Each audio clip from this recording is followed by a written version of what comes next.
Here it is, my first casting couch appearance. Nah, I'm only joking. This is my weight cut video for powerlifters with a 2-hour weigh-in. We're going to break this down into 4 sections. The building phase, so i.e. leading up to the competition. The loading phase, drinking dubious amounts of water so we can trick your body into going to the toilet very, very frequently.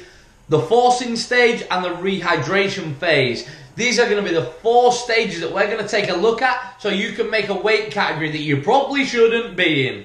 The building phase, phase 1, what even is this? We're going to take a step back away from the weigh-in day. We're going to go 3 weeks prior to this. And I've just got a couple of things that you need to be doing leading up to your first water cut, weight cut, whatever you want to call it. So, there's 4 things I need you to do. The first one, I need you to be drinking a minimum of 3 litres of water per day. You should probably be doing this anyway, so you're sufficiently hydrated on a daily basis. It's going to aid your training. It's going to make you a better lifter. Second, are you ready? I need you to track your macros and calories every single day from around 3-4 weeks out. I track them all the time when I'm dieting, which isn't right now. I track them all the time, but you should be, if you're dieting and stuff like that, you want to be tracking your macros all the time as well so you can manipulate your nutrition. But I need you tracking your macros and calories from around 3 to 4 weeks out. So when we get to the latter stage of the cut, we can manipulate your food to make you drop in excess water even easier than it's going to be. The third one, I need you recording from 2 hours out. I don't know why I just said recording like that. I need you recording your body weight on an evening and on a morning so we can determine how much weight you're losing in your sleep. These needs to be done from around, I'd say 10 to 14 days out. And the last one, from 3 weeks out, you need to be within 5% of your weight category. So me, I compete at 105 kilos. So my 5% is around 105.2, 105.3. So 3 weeks out, I need to be within that. So 109, perfect. 110, perfect. 110.7, no. Need to be within 5%. This is the best possible place for us to start your water cut. I know this better than anyone. I've had a few very, very hard cuts and I've been outside this 5% barrier, and I've even missed weight at the British Championships in 2018, which cost me a couple of spots on the international stage. We made big mistakes there, but we learned from them. This is why I'm coming to you. I'm giving you the best advice I possibly can so you can make that weight category that you shouldn't fucking be in. Phase 2. Just to let you know as well, I said that I'm going to do these in one take only. So if I end up talking absolute rubbish, just go with it. So, loading phase. What is the loading phase? Loading phase is where you're going to drink dubious amounts of water over 5 days so we can kind of just trick our body. We release a hormone. I'm not going to sit here and try and babble some science to you because I can't remember what it's called. We release a hormone that pretty much, it tells your body, oh, I need to go to the toilet, I need to wee. And this happens when you're hydrated and you're drinking water and you're passing urine. So what we're going to do, we're going to take your water intake from here up to here. And then that hormone's going to be released on a very regular basis. You're going to keep going to the toilet, you're going to keep going to the toilet, and you're going to be kind of flushing out your system and weeing out the excess water that you're actually holding on to. There's a few things that we need to take a look at not leading into this whilst we do this. So first thing I hear a lot about is, oh, I'm going to water load, I need to sodium load too. I spoke to a very, very knowledgeable nutritionist about this, guy called Chris Lowe. He is unbelievable when it comes down to nutrition for sport, nutrition for athletes, nutrition non-stop. He is the man about this. I spoke to him about sodium loading, and he said to me, sodium loading needs to be done if you have a high sodium intake anyway. So take a step back, take a look at your sodium intake, because you should have been tracking your macros and calories. And if you're doing it on MyFitnessPal, it will tell you how much sodium you're intaking per day. So when it comes down to sodium loading, one thing that I do personally for the first 3 days, I just add a little bit of sauce to my food. Every meal that I'll eat, I add like a little bit of tomato sauce, barbecue sauce, little things like that, just to kind of, because they contain sodium, just to up my sodium intake. So when I'm drinking a lot of water, I'm not flushing out all that sodium, all those minerals, all that jibber jabber that's in the system. So if you've got a high salt intake, we really need to up that salt intake. Start adding salt to your food, all that kind of stuff. If you're just kind of normal like me and you don't put salt on everything, just add sauce to your food. We'll go into more detail when we get to that bit. We start talking about macros and calories for the days that you need to be, whilst we're matching them up with all this water and stuff. So if you're a high sodium intaker on a regular basis, adding salt to food, I'd say you probably want to be up at around 5 grams of salt per day if you've got a high sodium intake. If you're just like me, just kind of add sauce to every meal, just kind of keep that sodium probably a little bit higher than regular, because now we've got a lot more water running through the system and it's going to be taking quite a lot of sodium with you. So that sodium partially covered, we'll cover it as we go on. We're going to start our water load, say if we're weighing is Saturday morning. Oh, now let's go Saturday afternoon. It makes it a little bit easier, because 105s we normally weigh in Saturday afternoon. But you can manipulate this with the hours to make this kind of specific to your weighing time. So let's say we've got a 2 o'clock weigh-in on Saturday. We are going to start this process 5 days prior. I don't know if that makes sense. 5 days prior to weigh-in. So we would start this on Monday. So water loading, we have Monday, Tuesday, Wednesday, Thursday, Friday. So that's 5 days of loading, and then Friday night we're going to stop all water and food intake. i.e. basically how this works, we're going to trick our body into releasing that hormone by drinking dubious amounts of water, and then what we're going to do 16 to 18 hours out from weighing, we're going to stop all food and water. Your body's going to carry on weighing, you aren't going to intake any food that's going to be dead weight, and you're just going to drop the weight into the category. Hopefully we don't have to do stage 3, which is the forcing stage, but I'm going to take you through it anyway. So 5 days prior, we weigh in 2 p.m. on Saturday. It's now Monday. Day 1, what you're going to do, I'm a regular 3 litres of water a day, drinking leading up to a cup. I'm going to double my water intake, so I'm going to take this up to 6 litres per day.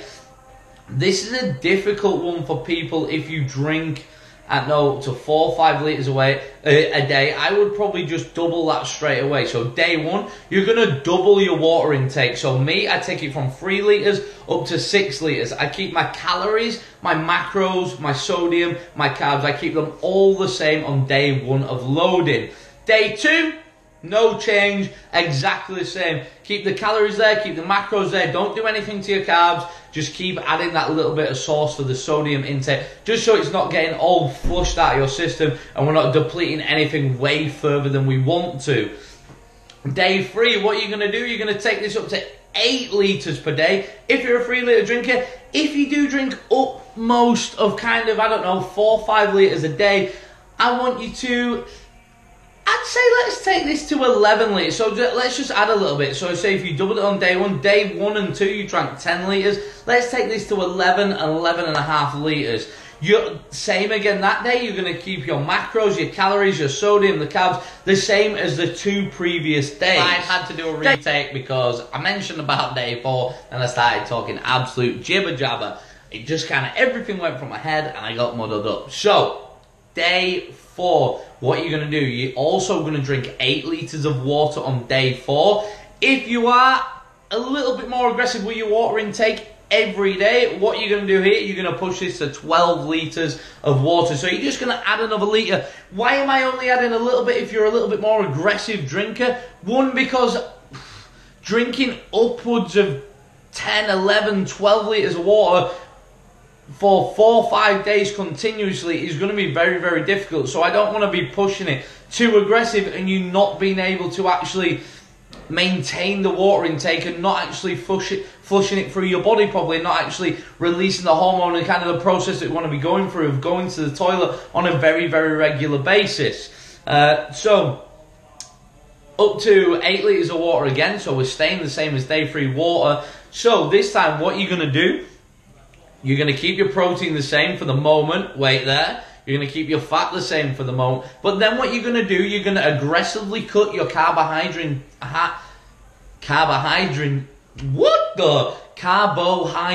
intake by 50%. And you're going to drop your sodium to under 1 gram per day. So this is 8 litres, protein the same at this moment in time, fat the same at this moment in time. You're going to cut your carbohydrates by 50% and you're going to stay under 1 gram of sodium. Then we take a look at overall calories for the day, because I don't want us to have a dip in energy, i.e. I don't want us to lose any calories whilst we do this. So what you're going to do then, you're going to take that 50% of carbs, so look at the calories that are in there, and you're actually going to make this up, and you're going to chuck this on top of your fat and protein. Split it down the middle, add it on top of protein, add it on top of fat. That's perfectly fine. We've not got a dip in calories, but we've got a dip in carbs. We've got a little bit higher intake of protein, a little bit higher intake of fat. Remember, you're keeping your sodium to under 1 gram. And then we come to the final day, which is Friday. This is where all the magic happens. The final day for me, if you're a regular 3 litres of water drinker a day,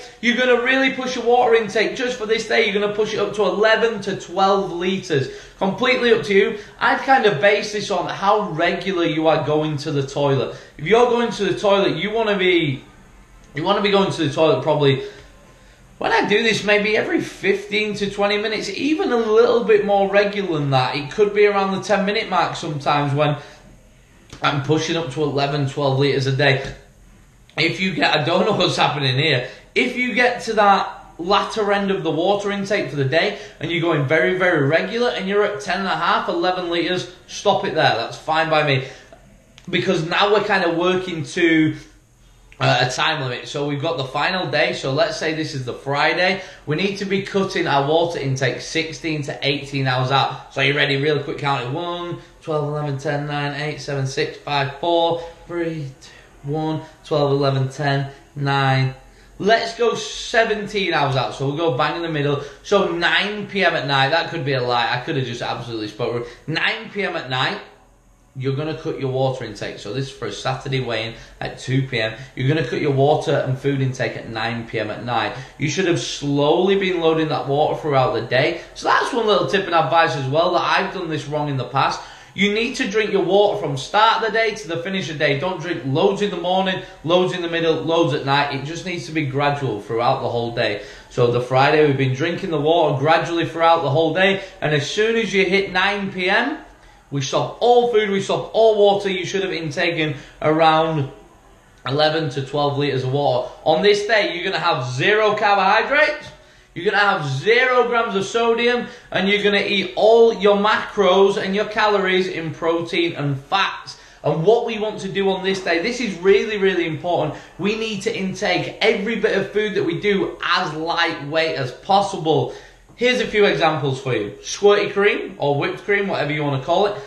It's got a couple of carbs, but they're nothing major. They're not going to affect us in any way, shape or form. It's very, very light and it's very, very dense in fat. That means that it's very, very high in calories. One thing that I have done before, I've eaten whipped cream, 90% dark chocolate, 90% dark chocolate. Calories for your money is unreal, and weight to calories is crazy as well. I think you're getting like 1,700 calories for literally, like, I think last time it was about maybe 200 grams of chocolate, which is not, nah, that could be a lie, way lighter than that, which is not a lot. It's not a lot of weight, but you're getting a lot of calories in there also. Almonds are good, white fish, egg whites. On this last day, I'm not going to lie, it's a tough one for me because I literally keep it that basic. I'll eat almonds, I'll eat squirty cream, I'll eat 90% dark chocolate, and I'll eat white fish and egg whites. That is basically it. But when you get to 9 p.m. at night, you should have intaken 0 carbohydrates, 0 sodium. Everything should have been as lightweight as possible. If you want to hear, you can have some liquid meals. So you could have like protein shake, but make sure the protein shake doesn't contain, I don't know why it would, but any crazy amounts of sodium. No creatine or anything like that. It just needs to be a real basic bland whey protein. Low in carbs, low in fat, just high in protein, just to keep that protein intake high on the final day. 9 p.m. comes, what we're going to do, we're going to cut all food and water. So as soon as it strikes, you do not intake any more water or any more food. And this is where the magic happens. So we've cut it all. We've just instantly stopped everything. Your body's going to keep telling that you need to go to the toilet. And hopefully, we're going to carry on weeing and we're going to wee out this excess weight. And then we move on to the next day. So imagine we wake up, it's the morning of weigh-in. Weigh-in's at 2 p.m. We wake up at 8 a.m. I like to get up with sufficient time, just in case I don't wake up within 3%, 2 to 3%. We say that 2 to 3% you can force out of your body. So 2 to 3% of your body weight you can force out of your body without any performance effect. So I like to wake up plenty of time. I like to check my weight because I'm like really excited and I'm excited to compete and I want to get the process done. I just want to make weight. I want to get it over and done with. I want to get rehydrated and I want to get lifting. So it's the morning of weigh-in. Let's say it's 8 a.m. At this point, I need you to be within 2 to 3% of your category. So 2 to 3% of your body weight, we can sweat out, we can force this out, we can spit it out, we can do whatever the hell we need to do without it affecting your performance. So the forcing stage, are you ready? This is what we're going to do. Forcing stage, you're going to get yourself a hot bath with some Epsom salts, or you're going to grab yourself a sauna or a steam room. Either or. I'm a sauna and a steam room kind of guy. I don't like being a hot bath. A little bit weird. I just feel like I'm not sweating. I just feel like it's not working. It's not really happening. Where the sauna and the steam room, I'm in there, I'm drenched, I'm sweating hard. I just feel like the process is working, this is happening. So, I've woken up 8 a.m. I'm within 2%, let's say. So, for me, this is around 107 kilos. So, that's 2 kilos over my weight category. It's pretty basic, it's pretty easy. What you're going to do, we're actually going to use a little bit of science here. My main man Andy Edwards actually taught me this the last time we cut. So you're going to, let's say you've chose the sauna, you're going to hit the sauna, you're going to go down there. I don't know, you're going shorts, whatever you want to wear. I stopped using bin bags. I used to use a wetsuit, I stopped using a wetsuit, I used to use a sauna suit, I stopped using all that kind of stuff. And what we actually do now, we use something called osmosis. I think that's the right word. It sounds cool, and I'm pretty sure that's what it's called. It's where water attracts water or something like that, or it all groups together. So what we actually did last time I cut, which was the sauna bit was the easiest bit. We just kind of dabbled me with water before we put me in the sauna, and it kind of, water all comes together. It's like some magic out of the sky. It all comes together and actually makes you sweat a little bit more than normal. So I took away the bin bags, I took away the wetsuit, I took away the sauna suit, all that rubbish. And this time we just kind of dabbed me down with water and we threw me in the sauna. What you're going to do, you're going to weigh yourself before you get in the sauna. So for me, hopefully it's around 107 kilos. I've got 2 kilos to lose. What you're going to run, you're going to run 20 minutes in the sauna. You're going to run 20 minutes out. 20 minutes in, 20 minutes out. That's if you have sufficient time. If you don't, I'd run 20 minutes in, 10 minutes out. 20 minutes in, 10 minutes out. And one thing that I like to do a couple of cycles, then I like to completely rest off. So kind of like wipe down, scrape yourself down, get all the sweat, get every part of it off. I don't know what's happening. I just burped. I'm so sorry. All this talking is getting me irate. So you're going to wipe all the sweat off you, you're going to scrape yourself down, you're going to get every bit of excess weight off you can. A couple of cycles, then you'll reweigh yourself. You see how much you lose.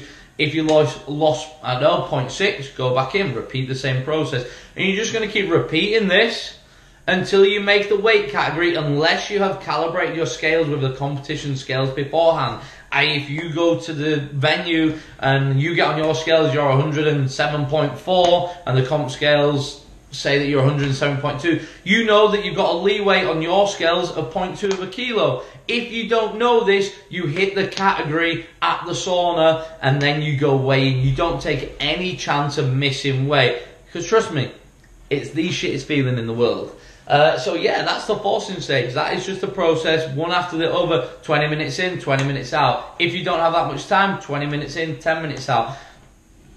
15 minutes in, 10 minutes out, it depends how you can take it. And I'd run the same cycles in the bath. I would do exactly the same thing. You may be even, because breathing's a little bit different when you're in the sauna and you're in the bath, you may be able to stay in the bath a little bit longer than you can the sauna.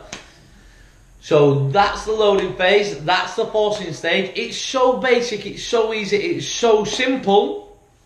to make this weight category that you shouldn't fucking be in. And the final stage, let's pretend hypothetically we've turned up to the venue, we've made the weight at the sauna, we've turned up to the venue, weigh-ins have started, we've gone in. Let's say you're a 105 kilo lifter, you've weighed in at 104.9 kilos, you have made weight first time. Thank you, Josh, you are a legend, you made this the easiest cut possible. And then we need to talk about the rehydration phase. Well, how are we going to cut all this weight and then go lift maximal or even above max weights and feel absolutely epic still and not feel drained and feel like rubbish and feel like shit? Everybody always says this, how do you cut so much weight and then not feel like shit on the day? And it all comes down to this process.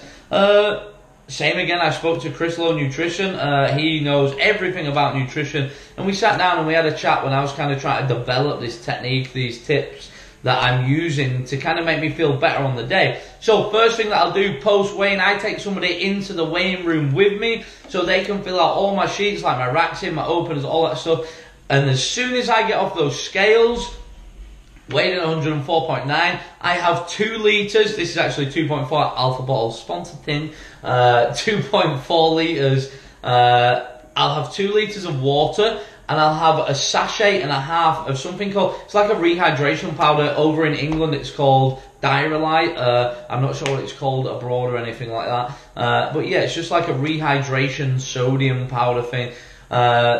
I'll do 2 litres of water and a sachet and a half of that in there, and literally I will just go for it. I will get rid of that 2 litres of Diarylite and water as fast as I physically can.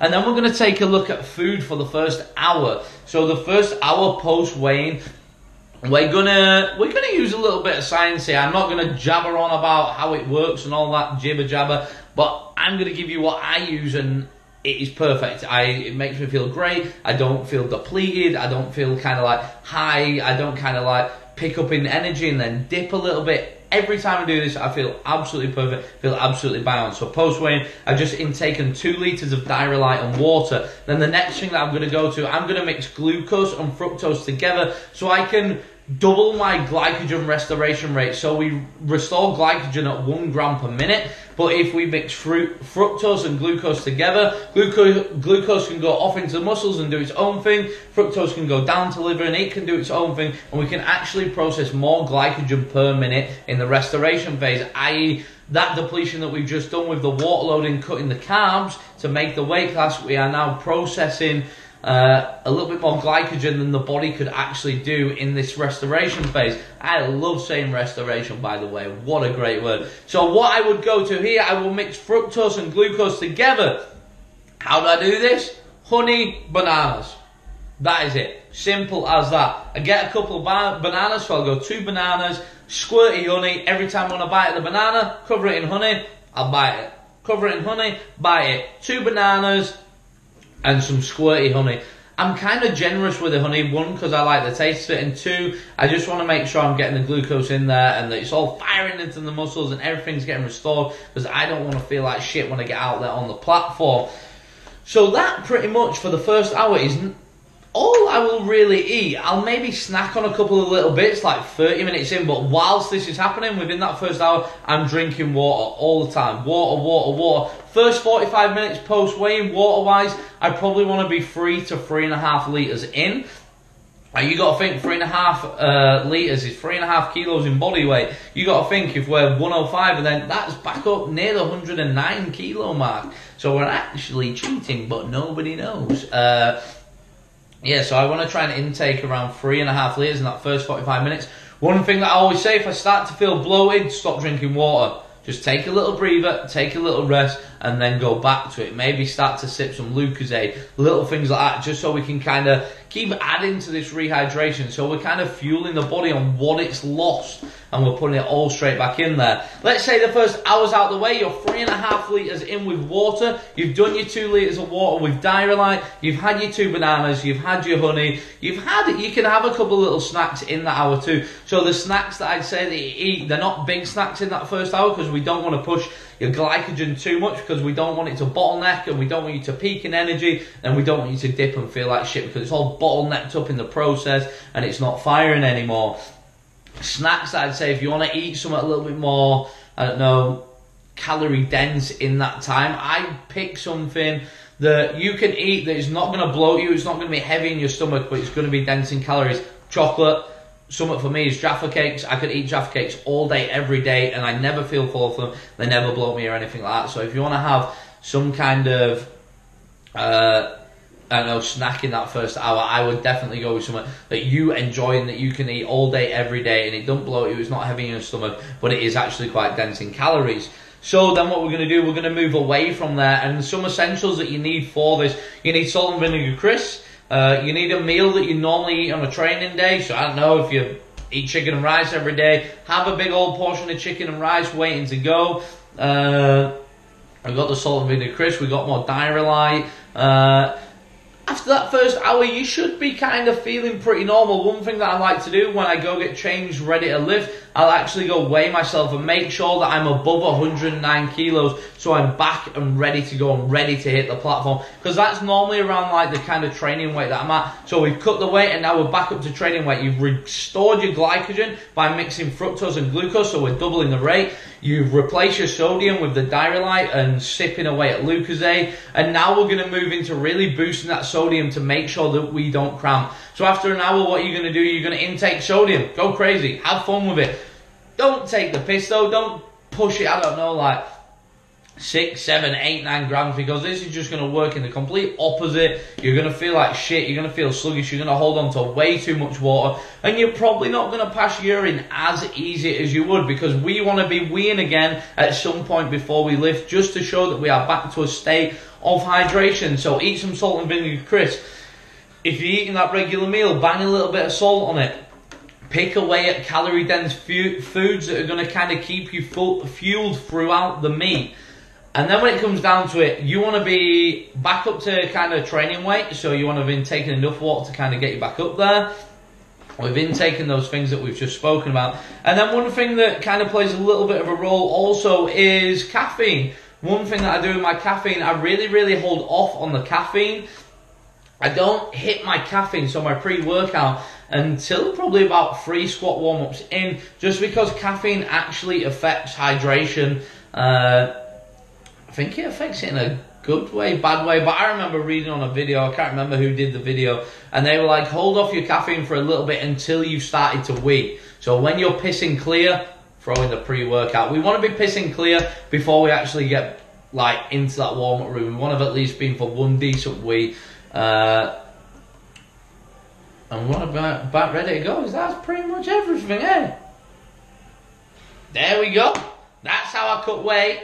That's how I went down from 112 kilos to 104.89 kilos. That's how I built myself back up post-weigh-in, and I felt fine. I restored my glycogen. I doubled the rate. I used the science. I rehydrated myself. I got my sodium up there. Remember as well, throughout your meet, keep drinking water. Keep yourself hydrated, because you're going to get to a point where you keep going to the toilet, you keep going to the toilet, and we don't want you to dip by the time you get to, I don't know, latter end of bench or start a deadlift or anything. So keep intaking your water.